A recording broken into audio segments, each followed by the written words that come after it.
Bueno, pues comenzamos. Buenos días, bienvenidos a todos a Ella Te Cuenta, el despertador de vocaciones STEM en ellas, las protagonistas que tenemos además aquí. Yo soy Noelia Hidalgo, formo parte de la Fundación Universidad de Empresa y somos uno de los responsables, junto con Endesa, de que este proyecto pues, esté celebrando su tercera edición. El objetivo principal, pues llevar a cabo una serie de webinars con jóvenes talentos como Ainhoa y Coniciar, con el objetivo de que os puedan contar su propia experiencia en el mundo de la universidad, de las prácticas, poder responder todas vuestras dudas y dar un poco de luz a esto que llamamos carreras STEM, que supongo que hay mucha gente que no lo ha conocido jamás y que simplemente son siglas en inglés de los términos de ciencia, tecnología, ingeniería y matemáticas. Yo particularmente, que soy del mundo de las letras, esto necesito una luz bien grande. Y bueno, creo que al final, como todo en la vida, con esfuerzo y con ganas, se puede conseguir. Así que os dan a contar un poco para que podáis conocer acerca de sus carreras, de ellas mismas, que por cierto aprovecho y las presento. Tenemos por aquí a Ainhoa, que es bioquímica, estudió en Cáceres y acaba de terminar sus prácticas en GESECA. Y tenemos también a Itziar, que ha estudiado Ingeniería de Comunicaciones Móviles y Espaciales en la Carlos III de Madrid y ahora mismo está trabajando en Siemens. Chicas, bienvenidas, buenos días. Hola, buenos días. Muchas gracias por estar aquí. Y bueno, yo creo que podemos arrancar un poco desde el principio, ¿no? O sea, ¿cómo es el momento? Estoy terminando la universidad, estoy terminando el instituto, me tengo que enfrentar a la EBAU. ¿Y ahora a qué me dedico? ¿Cómo busco lo que quiero hacer? ¿Cómo busco lo que voy a estudiar? ¿Qué puerta abro? Itziar, empezamos por ti. Bueno, yo la verdad que fue un gran cambio porque siempre tuve muy claro lo que iba a estudiar y cuando me tocó escoger me di cuenta que realmente no quería eso, porque bueno, yo en principio iba a estudiar aeroespacial, pero no di dibujo técnico, no me hacía mucha gracia la química y en cuestión de 2 semanas tuve que cambiar mi rumbo totalmente y empecé a buscar pues eso, carreras que no tuviesen esos contenidos. Y sí que cerré bastante la banda y bueno, al final entre telecomunicaciones, electrónica, comunicaciones móviles, pues me decanté por esta carrera que era bastante reciente. Pero y al final la verdad que fue una decisión bastante buena. Genial. ¿Y tú, Ainhoa? Pues yo la decisión no la tomé hasta hace, unos meses antes de terminar bachiller, no tenía mucha idea de qué es lo que quería hacer. Sí que es verdad que siempre consideraba que me gustaban mucho las ciencias, sobre todo la biología y demás, pero yo tuve mis épocas de querer ser jueza o arquitecta, no nací diciendo, pues quiero ser bioquímica, vaya. Entonces, nada, el último curso de bachiller, la asignatura de biología está muy enfocada a la bioquímica y encima tenía una profesora que era súper buena explicando y claro, hacía que me encantase más la asignatura. Y entonces yo dije, bueno, pues me gustaría dedicarme a algo en el que pudiese terminar trabajando en un laboratorio. Y a raíz de ahí, pues dije, pues mira, bioquímica me ha gustado, pues voy a tirar por aquí. El caso es que la nota de corte que había de aquel entonces era bastante alta, imagino que ahora también, y a mí al principio no me llegaba la nota. Entonces yo empecé en biología, ¿vale?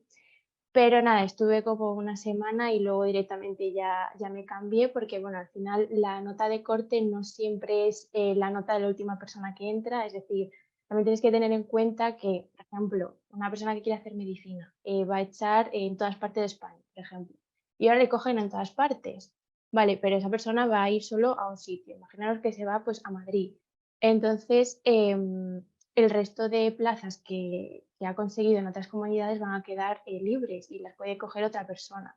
Con lo cual, a veces, si nos dan la nota de corte, no os preocupéis por eso porque todavía tenéis posibilidades de entrar. O bien también podéis hacer lo que tenía yo pensado hacer, que era un año biología y luego pedir el traspaso y convalidar asignaturas. Pero bueno, por suerte pude entrar ya en bioquímica y lo que os había dicho, yo entré queriendo trabajar en un laboratorio y salí no queriendo trabajar en un laboratorio.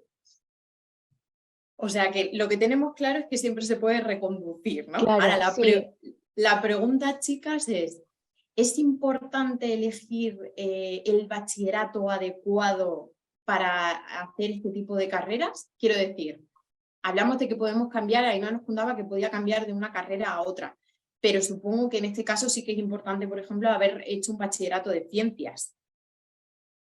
A ver, en mi caso sí, porque al final también como, bueno, mi carrera tiene mucha biología y química y, bueno, incluso física, entonces si ya la has dado en bachiller, pues ya partes de esa base y sobre todo luego en la nota de selectividad para que te pondere más, normalmente te ponderan más las asignaturas de ciencia, pero yo sé de gente que ha estudiado bachiller de ciencias y ha hecho una carrera de letras o al revés, o sea, quiero decir, no es imposible, vaya.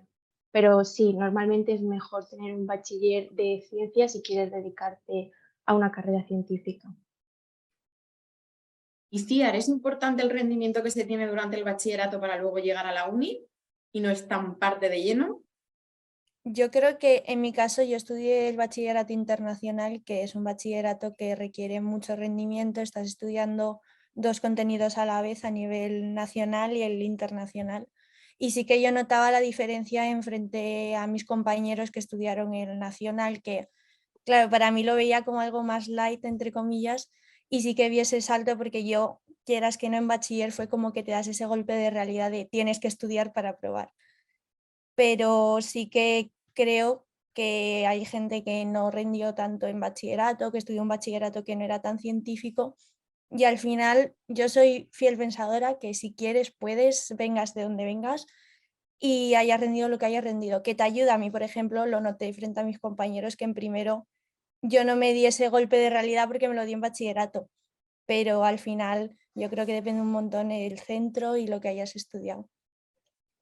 Genial, bueno, nosotras nos hemos puesto a hablar y solamente recordar que, por favor, todas las preguntas que queréis lanzarle a Itziar y Ainhoa las podéis dejar por el apartado de preguntas y respuestas e iremos lanzándolas.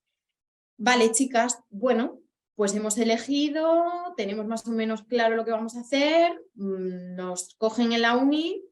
Ahora, ¿qué pasa cuando llegamos? ¿Cuál es la realidad? ¿Hay mucha diferencia entre el instituto y la llegada a la universidad? ¿Cómo se enfrenta uno a ese cambio? A Iciar ver, bueno, o Ainhoa. vale, bueno, me da igual. Em, yo, a ver, para mí fue un cambio muy grande, sobre todo porque yo me fui de casa, ¿vale? O sea, yo soy de A Coruña y me tuve que ir a Cáceres a estudiar. Entonces, claro, ya es un cambio porque ya te vas fuera de casa la primera vez con 18 años y, claro, vas a un sitio en donde no conoces a nadie, ¿vale?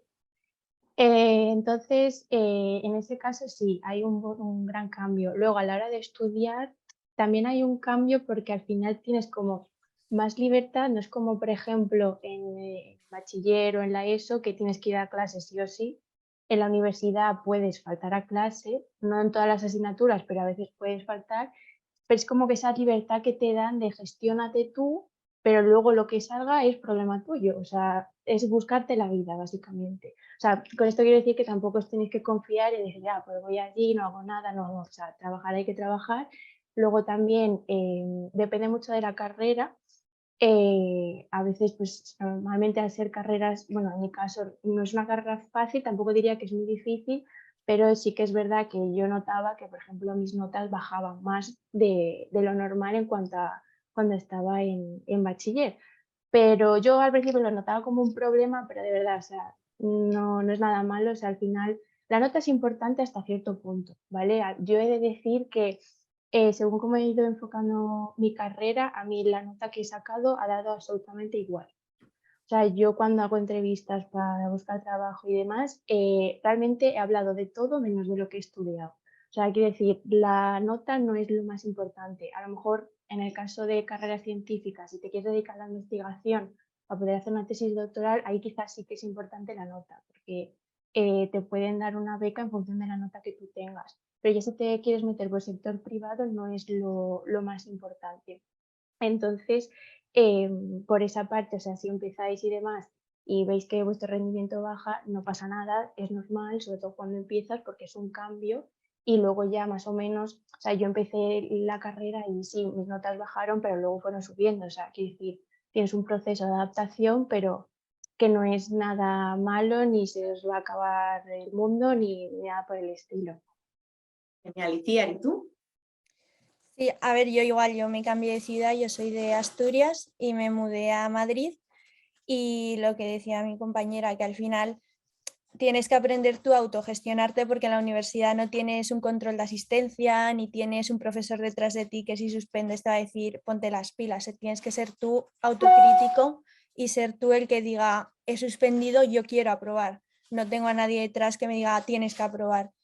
Y también lo que comentaba ella, al final estas carreras, quieras que no, requieren un rendimiento y aprendes un montón a estudiar, a gestionarte y que al final quien no haya suspendido, yo no conozco a nadie, por lo menos en mi carrera, en los 4 años que conocí a mucha gente, que nunca haya suspendido un examen. Es algo normal, es un proceso de adaptación, los exámenes se enfocan de una manera totalmente diferente y yo creo que eso es parte del proceso de una carrera STEM, que te enseñan que no siempre son todo flores, no y siempre vas a encontrar una solución a todo, sino que te enseñan a caer y a levantarte. Yo creo que es lo que más me ha enseñado en la carrera, a que si me caigo me puedo volver a levantar. Sí, además yo creo que es un aprendizaje fundamental para todo en la vida, o sea, a nivel profesional y a otros niveles. Así que bueno, pues chicas, tenemos muchas preguntas ya, vamos por orden. ¿Volveríais a estudiar lo mismo, Ainhoa? Yo o sea, esa pregunta me la pregunté muchas veces. Yo, por ejemplo, cuando terminé bachiller, yo dije, vale, voy a hacer una carrera, pero no me planteo un FP. ¿Por qué? Porque de aquel entonces todo el mundo hace una carrera, porque es mejor, porque no sé qué más. Pero claro, luego cuando fue pasando el tiempo, yo pensaba y decía, a ver, quizás haber hecho un FP no hubiese estado mal, sobre todo para probar, porque al final la diferencia que veo yo de un FP a una carrera es que un FP vas más al grano y es mucho más práctico, ¿vale? Una carrera, tú sales de ella, sabes cosas, pero cuando empiezas a trabajar no sabes muy bien por dónde tirar, ¿no? Sin embargo, cuando haces un FP sí. Y luego aparte también tienes la posibilidad de pasar de un FP a hacer una carrera. De todas formas, yo, si me haces esta pregunta hace unos años, cuando estaba terminando la carrera, te hubiese dicho que no, pero a raíz de haberme movido y haber encontrado otras salidas, a día de hoy te diría que sí, porque la salida que he encontrado es una que me gusta mucho, que bueno, luego si queréis os cuento un poco. Y sí, o sea, a día de hoy sí que te diría que sí que volvería a estudiar la carrera de bioquímica. Genial. ¿Y tú, Iciar? Yo rotundamente sí, a mí me ha encantado mi carrera, me parece que es de la rama de Teleco, para el que no conozca tanto la especialización. Y a mí me encantó de la primera a la última asignatura, así que pues bueno, siempre te encuentras algún profesor que te gusta menos, pero en tema de contenidos me ha encantado. Y luego las salidas profesionales que he tenido han sido increíbles, ahora estoy trabajando de algo que me encanta, entonces yo creo que ha sido la mejor decisión que he podido tomar. Ya que habláis las dos de salida profesionales, contarnos un poquito, Iciar. Sí, bueno, yo ahora mismo, como comentaste, estoy en Siemens, estoy en el departamento de ciberseguridad industrial, de comunicaciones industriales. Y bueno, la verdad que me encanta el entorno de trabajo, estoy con profesionales del sector que me están enseñando un montón. Y a la hora de buscar mis prácticas, porque fue como empezó todo, sí que tenía miedo porque todo el mundo te pinta como que las carreras STEM tienen muchas salidas y todo, pero tú al final dices, a ver, no todo es perfecto. Y sí que es cierto que la verdad que no tuve ningún problema, a todo, casi todo lo que apliqué siempre había alguien interesado, no tuve problema, incluso fui yo la que escogí las prácticas en varias opciones que tenía y la verdad que en ese sentido estoy bastante contenta porque la verdad que todo lo que te decían de que tiene salidas es cierto, tiene salidas y puedes incluso tú escoger lo que quieres hacer. Genial. Ainhoa, cuéntanos las salidas de bioquímica. A ver, bioquímica tiene muchas salidas, ¿vale? El problema con el que yo me he encontrado fue que, claro, a mí la carrera me gustaba, o sea, la temática y demás me encantaba, ¿vale? A mí lo que terminó no gustándome fue el laboratorio, porque, bueno, al final para mí, o sea, esto ya depende de cada uno, ¿vale? Pero para mí parecía un trabajo un poco monótono estar siempre cerrado en un laboratorio, es un trabajo muy sacrificado porque tienes que echar muchas horas, ¿vale? Y te tiene que gustar mucho, mucho si quieres dedicarte a eso. A mí, por ejemplo, me gustaba más un trabajo más dinámico, que tuviese en contacto con más gente, ¿sabes? No estar siempre encerrada. poder hacer como más tareas, ¿sabes? No siempre las mismas, porque al fin y al cabo tú, por ejemplo, empiezas un experimento y hay experimentos que empiezas por la mañana y hasta última hora de la tarde no vas a terminar. Entonces, a lo mejor tienes tiempos muertos en los que no puedes hacer muchas cosas porque tienes que estar pendiente de pendiente. ese experimento. Si ese experimento sale mal, a lo mejor te ha llevado como 2 semanas prepararlo. Entonces, es como vuelta a empezar y Bastante. quita mucho tiempo.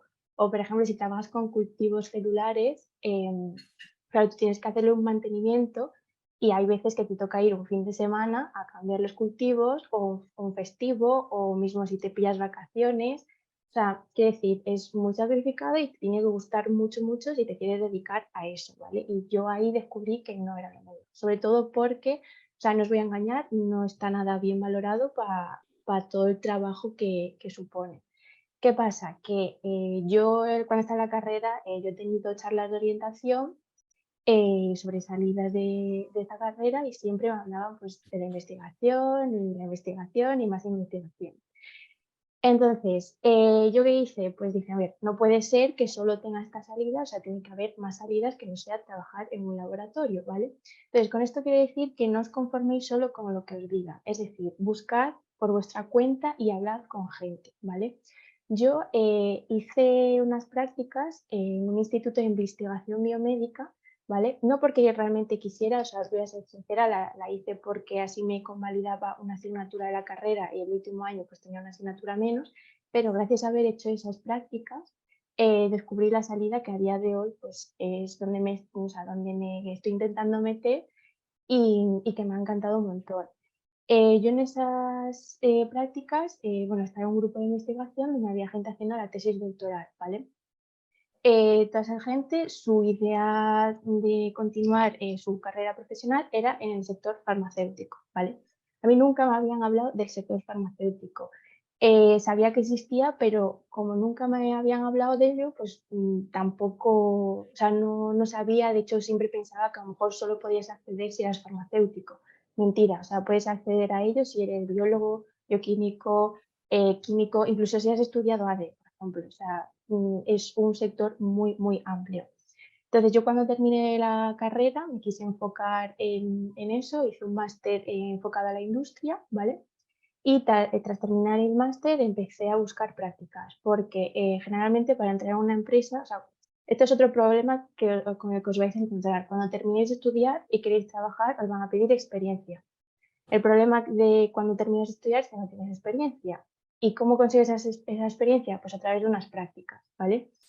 He de decir que en mi caso no fue fácil, ¿vale? Existen escuelas de negocio que tienen máster, que están, o sea, que tienen convenio con ciertas empresas. Entonces, si tú haces ese máster que económicamente pues no es algo asequible para todo el mundo, pues tú vas a poder ver ofertas en ciertas empresas que si no pagas no las vas a poder ver.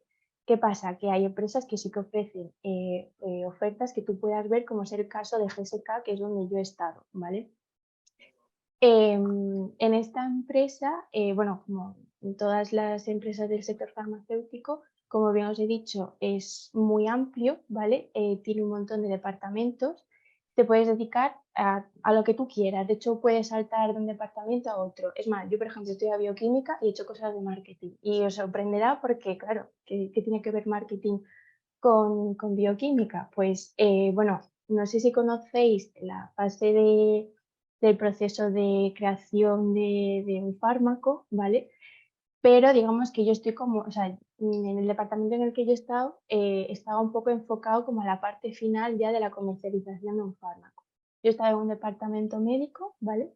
Y trabajaba mano a mano con médicos referentes. Bueno, en mi caso era neumólogos, alergólogos y médicos de atención primaria, porque yo trabajaba en el área de terapéutica de respiratorio. Entonces yo estaba mano a mano trabajando con estos médicos que digamos que son como los portavoces de los pacientes, nos hacen llegar las necesidades que tienen en su práctica clínica diaria, qué problemas ven y a raíz de ahí nosotros tratamos de buscar una solución em, para, para estos médicos y pacientes. Y luego aparte trabajamos mano a mano con los departamentos de marketing porque ellos trabajan básicamente haciendo promoción del producto. Es decir, ellos pueden hablar de marca comercial, nosotros en departamento médico no. Y cuando ellos hacen promoción, tenéis que tener en cuenta que no es lo mismo la promoción de un fármaco que la promoción de una marca de ropa, por ejemplo. ¿Por qué? Porque existen unos códigos de buenas prácticas que se tienen que cumplir. Es decir, tú no puedes coger y decir, pues este fármaco es el mejor porque sí, porque lo digo yo, porque no. O sea, tú tienes que justificar el por qué ese fármaco tiene pues cierta eficacia o cuál es el nivel de seguridad y demás, todo basándose en información, o sea, en evidencia científica. Todo lo que utilices tiene que estar referenciado y demás. Entonces, yo mi trabajo en el departamento médico lo que hacía era un poco revisar que todos esos materiales y toda esa información que hacía el departamento de marketing estuviese correcto. Si estaba mal, o sea, si el marketing quiere hacer algo y yo les digo que no, no puede salir a la luz, ¿vale? O sea, es como un poco la policía de marketing, básicamente. Entonces, he seguido trabajando con información científica, pero desde otro punto de vista fuera de un laboratorio, ¿vale? Yo cuando terminé la carrera, yo de verdad que no tenía ni idea de que esto existía, ¿vale? Y al haberme movido y al haber preguntado, porque sobre todo, bueno, a través de LinkedIn, que no sé si lo conocéis, pero es una red social pues, para buscar trabajo, para crear tu red de contactos dentro del sector laboral y demás, pues también yo hablaba con gente y les preguntaba pues sobre su trayectoria, a qué se dedican, qué es lo que hacen en su día a día, ¿no? Y os vais informando así un poco y vais viendo un poco qué camino seguir, ¿vale? Entonces yo llegué al sector farmacéutico un poco de esa manera, ¿vale? No porque a mí me hubiesen hablado de ello en la carrera. Por eso os digo que no os conforméis solo con lo que os cuentan pues, en la universidad, sino que abrid los ojos y mirad más allá de lo que os dicen. Y nada, esa es un poco mi historia. De hecho, también decir que yo al haber hecho las prácticas en el departamento médico, yo tengo oportunidad de trabajar en otros departamentos, ¿vale? Es decir, yo incluso también puedo trabajar como visitadora médica, ¿vale? Puedo ir a visitar a los médicos y digamos que tener, o sea, es como un nexo de unión desde la oficina central hacia el médico que está pues en diferentes partes de España, ¿vale? Es un sector que ofrece muchas oportunidades de crecimiento, ¿vale? Además está muy bien valorado, es muy dinámico, estás constantemente haciendo un montón de cosas. De hecho, bueno, al menos en GSK trabajas por objetivos, nosotros no teníamos un horario fijo, o sea, nosotros trabajábamos como viésemos siempre y cuando tuviésemos nuestro trabajo hecho en la fecha que nos indicaban, ¿vale? Luego ya es tú, búscate la vida, es tu responsabilidad, organízate como tú veas, pero tienes que tenerlo hecho tal día, tal fecha o lo que sea. Entonces, ahí también te dan como libertad, ¿vale? Luego yo también tenía oportunidad de teletrabajo, o sea, yo ahora mismo estoy en Madrid, soy de Coruña y yo he podido ir a ver a mi familia y estar desde Coruña trabajando, ¿vale? O sea, que eso también es como un plus que últimamente las empresas suelen ofrecer y te dan mayor calidad de vida. Entonces, a raíz de haberme movido todo, o sea, todo lo que he hecho y demás, pues he podido llegar a encontrar esta salida que a día de hoy pues es la que me gusta y que me gustaría seguir adentrándome en este mundo. Genial. Y Ciara, ¿alguna asignatura que se haya atragantado y cómo has conseguido aprobarla? A mí la asignatura que más se me ha atragantado ha sido una de primero, que fue electrónica digital, porque bueno, al final fue una asignatura que era completamente nuevo tanto para mí como para mis compañeros, no es algo que te den en bachiller, y se me fue a convocatoria extraordinaria, pero bueno, al final yo siempre se lo digo, tengo una hermana pequeñita que acaba de empezar la carrera y se ponen en contacto también nuevos alumnos de la universidad y yo lo que recomiendo siempre es tutorías. Los profesores, por lo menos en mi universidad, se implican un montón. Les pides tutorías y te van a resolver todo lo que puedas, incluso si no has entendido en clase o no has podido justo ir a esa clase o lo que fuere. Yo las tutorías, la verdad que creo que es lo más importante aparte de ir a clase en la carrera, porque sí que es cierto que tienes que ir con una base mínima de mostrarle al profesor lo he intentado y no he sabido hacerlo, pero al final yo creo que cualquier asignatura se te puede atragantar una vez o dos o incluso tres, pero la acabas sacando. Y bueno, yo creo que eso es un poco en resumen. ¿Vale? Ainhoa. Sí, yo tuve una asignatura que se me atrancó bastante, que era de enzimología, pero porque era, o sea, era una asignatura complicada, ¿vale? Bueno, básicamente, a ver, ¿cómo lo explico? Es como estudias el funcionamiento de las enzimas, ¿vale? Eh, Tenías que hacer un examen que duraba como 4 horas, ¿vale? Era un examen muy complicado en cuanto al tiempo que requerías para hacerlo. O sea, yo terminaba el examen mareada, ¿vale? Em, pero, a ver, luego al final, después de intentarlo varias veces, conseguí sacarlo. Sí que es verdad que me costó un poco en eso, sobre todo por el tiempo del examen, pero bueno, al final te acostumbras y no te queda otra. O sea, yo también he ido a tutorías y he intentado un poco ver sobre todo en qué fallaba y demás, porque bueno, otra cosa también, bueno, al menos en mi universidad, normalmente cuando tú hacías el examen y luego ibas a la recuperación, a veces las preguntas de la recuperación, algunas eran del primer examen. Entonces, yo lo que hacía muchas veces era ir a ver, o sea, revisar el examen después de tenerlo suspenso y miraba las preguntas que me habían hecho en ese primer examen, las apuntaba y las tenía en cuenta para el examen de recuperación. Y pues nada, en principio fue esa la que más se me atragantó, pero la saqué. Sí. Genial. Y chicas, ¿qué pasa con el idioma? ¿El inglés es importante durante la carrera, a la hora de lanzarte al mundo profesional? Ah, veo que hacéis las dos así, o sea que es un rotundo sí, ¿verdad? Ainhoa, Sí. cuéntanos. Sí, sí, o sea, yo sobre todo cuando estaba en GSK, bueno, es una multinacional farmacéutica, entonces también estamos en contacto con equipos de global y, y pues tienes que hablar con ellos en inglés. O sea, si viene alguien, el director general del departamento médico de Europa, por ejemplo, pues te va a hablar en inglés, ¿sabes? Entonces sí, es muy importante. ¿Y Ciar? Sí, bueno, yo en principio ya empecé la carrera en inglés porque sí que consideré que era algo bastante ventajoso para mi carrera y sí que es cierto que bueno, ya cuando estaba buscando prácticas y en cuanto me incorporé al mundo laboral, como mínimo yo recomendaría que le metieseis un poquillo de caña si no tenéis mucha fluidez en inglés porque es algo bastante importante. Cada vez las empresas son más internacionales, pocas empresas quedan que únicamente trabajen en territorio nacional.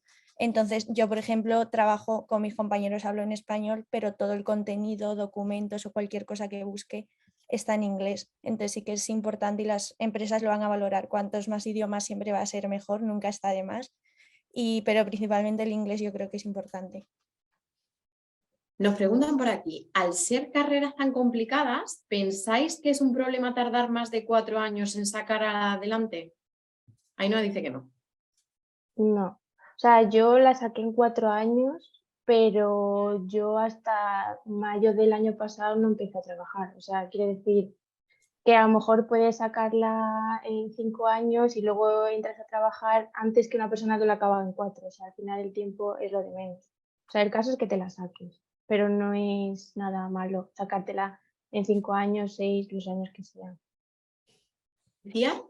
Sí, yo, a ver, también me la saqué bueno, estoy acabando ahora, este es mi cuarto año, pero sí que yo creo que las empresas en tema de reclutamiento se fijan más en otras cosas que en cuanto hayas tardado en sacarte la carrera. Mm. Se fijan un montón en que hayas hecho voluntariado, en que hayas tenido una experiencia internacional, lo valoran un montón positivamente. Entonces, a mí siempre lo hablo con mis compañeros que tener una ingeniería es lo mínimo que puedes tener para entrar en una empresa de ingeniería. Al final lo que van a valorar es pues una persona proactiva porque ha hecho esta cosa o ha hecho este voluntariado o ha sido monitor de campamento, porque ven que más allá de estudiar que hay 100.000 personas, bueno, igual no 100.000, pero ponte 100 personas que se gradúan en tu universidad, pues tú destacas porque han visto que te da igual moverte o que eres una persona proactiva, resiliente. Entonces yo creo que sí que también es importante sacarse la carrera, obviamente, pero también demostrar que tienes muchas más aptitudes que estudiar. Hay más allá, ¿no? Además de un título. Y Ciara, hablabas de tener experiencias internacionales. Nos preguntaban también, chicas, si habéis hecho Erasmus y si lo recomendáis. ¿Creéis que es fundamental? ¿Se puede vivir sin ello y luego hacerlo una vez termine la carrera? Yo personalmente soy una persona que recomiendo rotundamente el Erasmus. Yo he estado un año en Alemania, en Renania del Norte, cerca de Colonia, y la verdad que es una experiencia increíble. Aparte de que descubres el método de estudio de otro país, que es totalmente diferente, depende de dónde te vayas de una forma u otra, también te metes en una cultura, tienes una experiencia increíble. Por primera vez te vas al mundo. Yo personalmente me fui a un país que no hablaba el idioma, sí que hablaba inglés perfectamente, pero yo alemán no hablaba. Y es un poquito golpe de realidad, aprendes un montón, te juntas con un montón de gente a nivel internacional que está en la misma situación que tú, pero a la vez tiene una cultura totalmente diferente. Y yo creo que es algo, ya aparte de cómo te vean las empresas, una experiencia que personalmente todo el mundo que se ha ido de Erasmus lo dice y dice, es que hay una persona antes de Erasmus y otra persona cuando he vuelto. ¿No?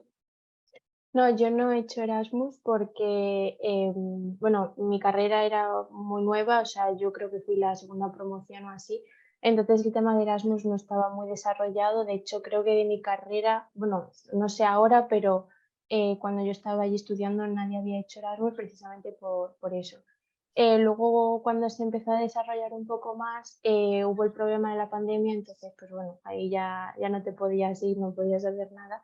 Entonces, pues no he hecho Erasmus, pero sí que es cierto que conozco gente que lo ha hecho y siempre ha considerado que ha sido una experiencia muy buena porque sobre todo te hace espabilar bastante y es eso que conoces también gente de otras culturas y eso te abre más la mente. Genial. Aquí viene una pregunta que voy a unir con otra, porque preguntan, por una parte, que cómo hay que organizarse, cómo es la organización dentro de la universidad, y hay otra que dice, ¿cuántas horas estudiabais de media al día? A ver, Iciar, la verdad. A ver, yo en mi universidad la verdad que en ese sentido se hace bastante duro porque llevan una continua bastante estricta.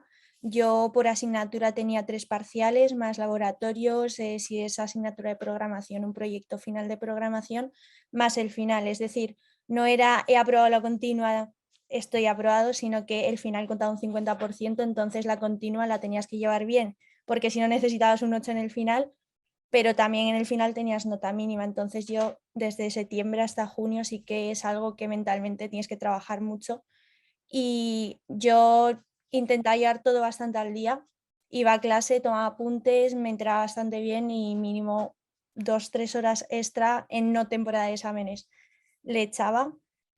Y ya luego en pandemia sí que aproveché el punto de estoy en COVID, como no puedo salir, pues me dedico a estudiar y invertí muchísimas horas. Y sí que es cierto que eso, que en mi universidad en ese sentido te guían bastante, porque como tienes 3 parciales por asignatura, multiplica por 5 asignaturas por curso, le tienes que invertir tiempo. Entonces, igual hay semanas que no le invertía casi ni una hora al día, pero luego había otras que es que desde que me levantaba hasta que me acostaba estaba estudiando. Entonces, yo creo que igual de media 4 horas al día le metes, depende, cuando tienes menos carga lectiva le metes igual 1 hora o incluso hay días que dices, bueno, me lo tomo libre y luego en otra época estás todo el día estudiando. O sea, que al final la clave es un poco llevarlo al día, ¿no? Intentarlo. Yo soy fiel de llevarlo todo el día porque al final en finales te ahorras mucho tiempo y mucho estrés. ¿Y tú, Ainhoa? Yo no tenía continua, o sea, yo siempre era todo finales. Entonces, yo no estudiaba todos los días, o sea, voy a ser sincera. Yo todos los días tenía prácticas, o sea, terminaba las clases y luego tenía prácticas, entonces, claro, ya prácticamente me pasaba todo el día en la universidad. Cuando llegaba a casa, pues lo que menos me apetecía hacer era ponerme a estudiar. Lo que sí hacía era como ver un poco los tiempos que tenía, ¿no? Y ver qué asignaturas llevaba mejor o cuáles llevaba peor. Por ejemplo, habían algunas que a lo mejor necesitaba echarle más horas, entonces trataba de cada vez que tenía a lo mejor un día, si no tenía prácticas, pues aprovechaba para estudiar un poco, sobre todo aquellas asignaturas que me costaban más, ¿vale?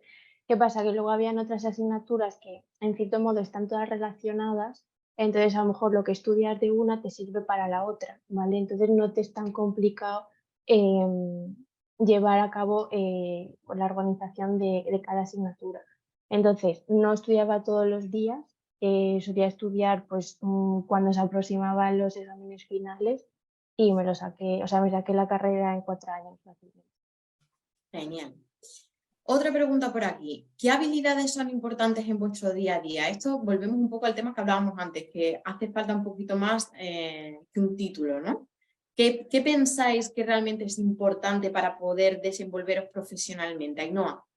La proactividad, es muy importante que tengas iniciativa, o sea, no esperar a que te digan lo que tengas que hacer, sobre todo cuando estás en una empresa es muy importante que tires para adelante, incluso aunque tú no sepas o no, o sea, que llegas en un sitio y dices, es que yo no sé qué hacer, da igual, tú di lo que, es, lo que sea, ¿sabes? Que si luego no es así, pues ya te lo dirán, pero por lo menos ven que tienes la iniciativa de querer aportar algo y luego también que tengas una facilidad de adaptación. Yo al menos en mi sector es un sector muy cambiante, hay un montón de rotaciones, o sea, yo durante todo el año en el que he estado en el GSK han rotado, no sé, 10 veces por lo menos en todo el año y hay momentos en los que a lo mejor los equipos están más inestables por falta de personal y demás y tú tienes que saber adaptarte a esa situación y seguir adelante. Si ves que alguien está llevando un proyecto y al final esa persona lo cambian de otro sitio, tú no puedes paralizar ese proyecto. Tú tienes que cogerlo, ¿sabes? Sin que te lo digan. Tú vas, lo coges y lo llevas adelante. Entonces es eso, te tienes que saber adaptar bastante. Y yo creo que serían como las dos principales aptitudes a tener en cuenta. Genial. ¿Y Ciar, en tu caso? Sí, en mi caso yo creo que es bastante similar, principalmente proactividad, sobre todo cuando entras de beca, que es lo que hablábamos antes, que normalmente entras primero de beca y ya te vas abriendo al mundo. Y sí que es importante demostrar al equipo que tú quieres aprender porque al final esas personas tienen su trabajo, están hasta arriba, entonces tienes que ser tú el que busque y el que vaya detrás para decir quiero aprender esto, quiero no aprender esto, porque al final si no ellos dicen pues bueno, te mando cualquier cosa y ya está. Y luego la resiliencia, yo creo que es bastante importante que aunque de primeras no sepas solucionarlo, leas la problemática y digas ¿qué es esto? Que busques, que no tengas miedo, que Google existe, que al final muchas veces se te van a presentar cosas tanto en la carrera como en tu vida profesional que no sabes hacer, pero esa aptitud de poder solucionarlo, poder buscarte, sacarte las castañas del fuego, como dice mi abuela, yo creo que lo valoran bastante, que no andes todo el rato, que está muy bien preguntar, pero que si no sabes qué es 2 más 2 y Google te lo puede solucionar antes, pues igual tardas menos que intentando andar detrás de una persona, que eso también se valora mucho. Pues chicas, vamos acercándonos al final. Yo os voy a pedir una última cosa, que la penséis bien y que va muy enfocado al objetivo principal del programa, porque siempre hablamos que las carreras, el futuro profesional no va encaminado a cuestión de género.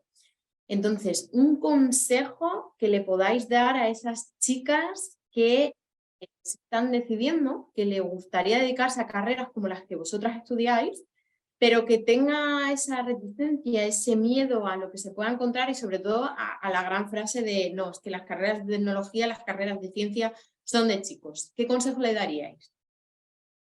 A ver, yo en mi carrera, la verdad que la gran mayoría eran chicas y en mi empresa también. De hecho, sobre todo, la gran mayoría de puestos directivos eran mujeres. Bueno, yo en mi caso en telecomunicaciones no es tan común ver hombres, la mayoría eran, ver mujeres, perdón, la mayoría eran hombres. Y sí que es cierto que, bueno, lo que comentabas antes, que al principio te suelen decir, bueno, pero tú crees que vas a poder, que no. Y yo la verdad que justo eso me impulsó más a decir, pues voy a demostrar que sí, que no importa que seas hombre, mujer o lo que fuere. Entonces, yo os animo totalmente, no hay discriminación en la vida laboral, sino que lo que miran es un cerebro, da igual de qué género sea, y que se puede. O sea, incluso es que no importa el género, hay mujeres que han tardado más, hombres que han tardado más, mujeres que han tardado menos, hay de todo. Al final es lo que tú te propongas y que no te creas nada de lo que te digan, que si quieres puedes y aquí no hay discriminación, aquí es un cerebro y un trabajo es lo que hay detrás. Y es lo que a ganar, ¿no? Exacto. Genial, pues nada, Ainhoa y Piar, millones de gracias por este ratito, por habernos resuelto tantas dudas, por hablarnos de 2 carreras y 2 salidas profesionales muy interesantes. Gracias también a los coles que han participado y que han estado presentes. Y nada, nos vemos en próximos webinars. Un abrazo y buen día para todos. Adiós, chicas. Igualmente. Adiós, gracias.